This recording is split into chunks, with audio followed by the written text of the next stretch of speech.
Hello and welcome to Where the Living Room Used to Be, a podcast about Rhode Island's music scene.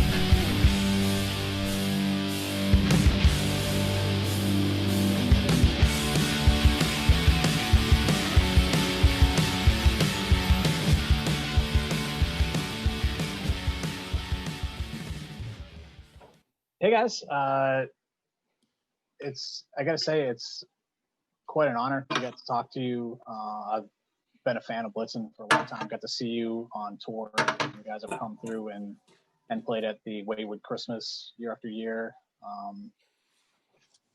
I do have to say though, I'm like looking at who's here. I'm a little bit shocked to see Mark Lambert with us.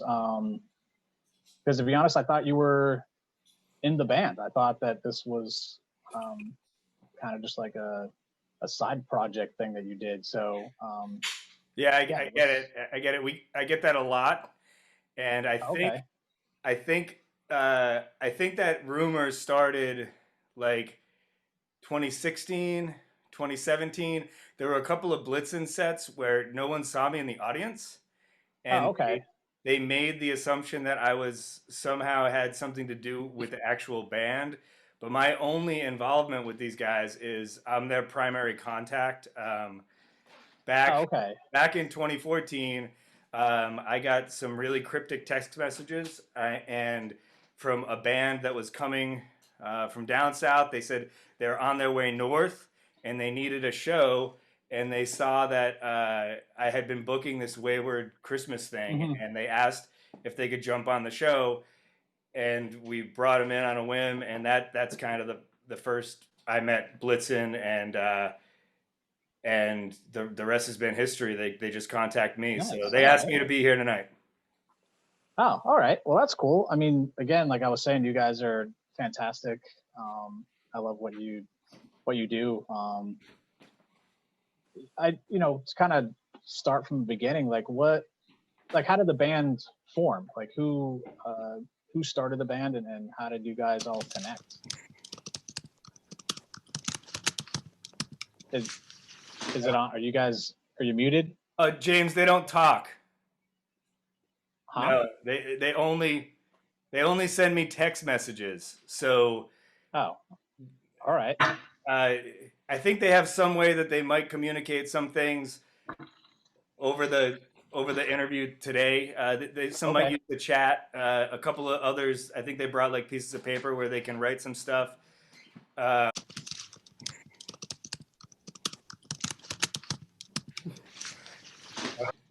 Okay. Well, I guess Mark, do you know how this band did they ever tell you how the band started?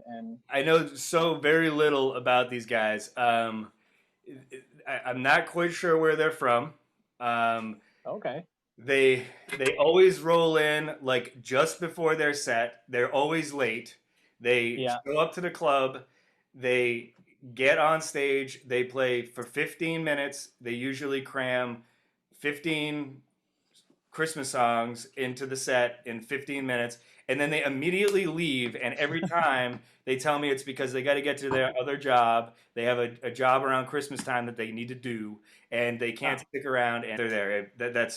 That's really kind of you guys are great, but that's kind of shitty band etiquette, to just show up and not stick around for any of the other bands. Has anyone ever called you out on that?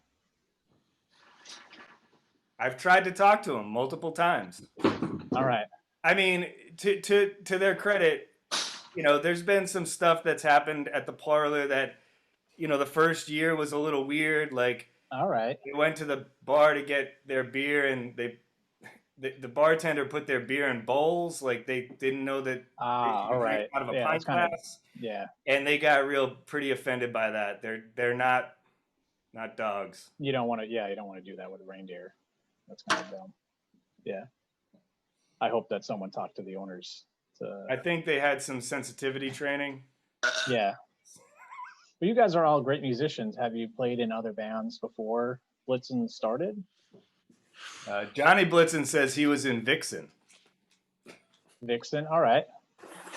Oh, and there was the Nixon. Oh, Nixon. All right. Yep. And the indie folk band Reindeer Tick. Wait. No? Who was in Reindeer Tick? Was it? Oh, Johnny. Johnny was in Reindeer Tick. All right. I'm going to direct us towards Joey. I see that you're wearing the hunting vest. I remember reading a little bit. I mean, there's not a lot of your bio, but I remember reading that you guys are kind of connected and you do a lot of charity work for Reindeers for the Ethical Treatment of Reindeers, which buys hunting vests for reindeers so they don't get shot during hunting season. Can you talk a little bit more about that charity and how people can get involved? I hate to interrupt you, James, but Johnny Blitzen wants to know what's up with your hunting cap. He's not too stoked about the hunting cap. Oh.